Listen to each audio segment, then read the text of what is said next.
Listen.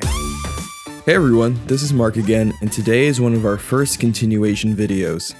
In an earlier video, I talked about what ABAC is and how it can help make your life easier as an admin.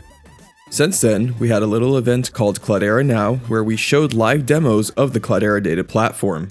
Jonathan Hsieh, our Director of Product Management for Data Management and Data Governance, showed a demo of using column masking with ABAC. So today, I thought I'd show you how to do the same thing, along with a cool built-in feature of Cloudera SDX that John showed off during the Cloudera Now demo. So following along with John's example, I have a table with everyone's salary in the company. As you can see, I'm able to see everyone's salary, which I'm sure certain people wouldn't be happy about. So let's go fix that. Like before, we'll start in Atlas where I already have a classification called sensitive created. I'll go ahead and search for the table,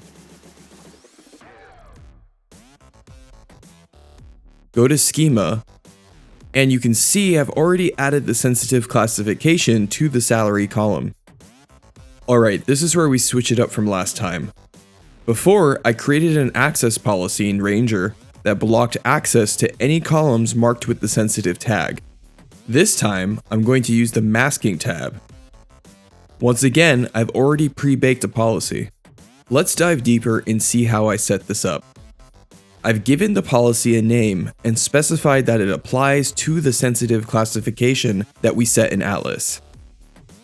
Under mask conditions, I've blocked everyone on my team from seeing salaries because I don't want them to know how much I make.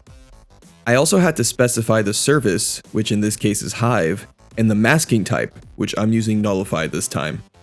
This masking policy is disabled, which is why I was able to see the unmasked salaries earlier. So let's enable it now. Now if I go back to the Data Analytics Studio and query the same table, I can't see anyone's salary anymore. I mentioned that I would show you a cool related feature where the security policies move with the data. John showed this off during his demo, where he joined two tables to create a new one that inherited the security policies of the original or parent tables. So first, let's create a new table. I have the security logs table that shows types of packets coming into the company network and ties it to an employee by ID. I'm going to do a lazy join of the employee data and security logs tables, selecting all the columns even though I shouldn't for security reasons.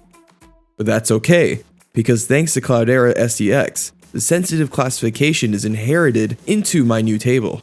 If I go into Atlas, we can see the lineage of the new table. Atlas shows us the two original tables used to create this new one.